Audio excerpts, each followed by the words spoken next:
एका गावात महादेवाचे खूप जुने मंदिर होते।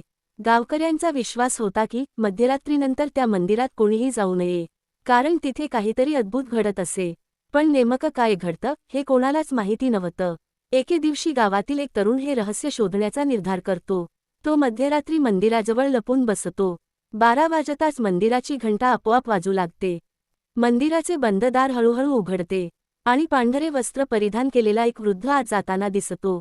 तरुण त्याच्या मागे जातो। वृद्ध शिवलिंगासमोर बसतो आणि रडत रडत म्हणतो, महादेव, मी आयुष्यभर तुझी भक्ती केली, पण आज माझा शेवटचा दिवस आहे। माझी एकच इच्छा आहे, तुमचे दर्शन होऊ दे। हे बोलताच संपूर्ण मंदिर तेजस्वी प्रकाशाने उजळून निघते। तरुण घाबरून एका खांबामागे लपतो।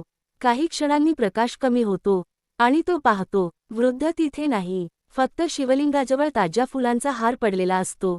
दुसऱ्या दिवशी गावात बातमी पसरते, तो वृद्ध रात्रीच निधन पावला होता। हे ऐकून सर्वजण आश्चर्यचकित होतात। पण त्या रात्री पुजाऱ्याला स्वप्नात महादेव दर्शन देतात आणि म्हणतात, ज्याने आयुष्यभर काहीही मागितले नाही, फक्त माझ्यावर प्रेम केले, त्याला शेवटच्या क्षणी मी स्वतः माझ्याकडे घेऊन गेलो। तेव्हापासून गावकऱ्यांचा महादेवांवरील विश्वास आणखी दृढ झाला। हर हर महादेव।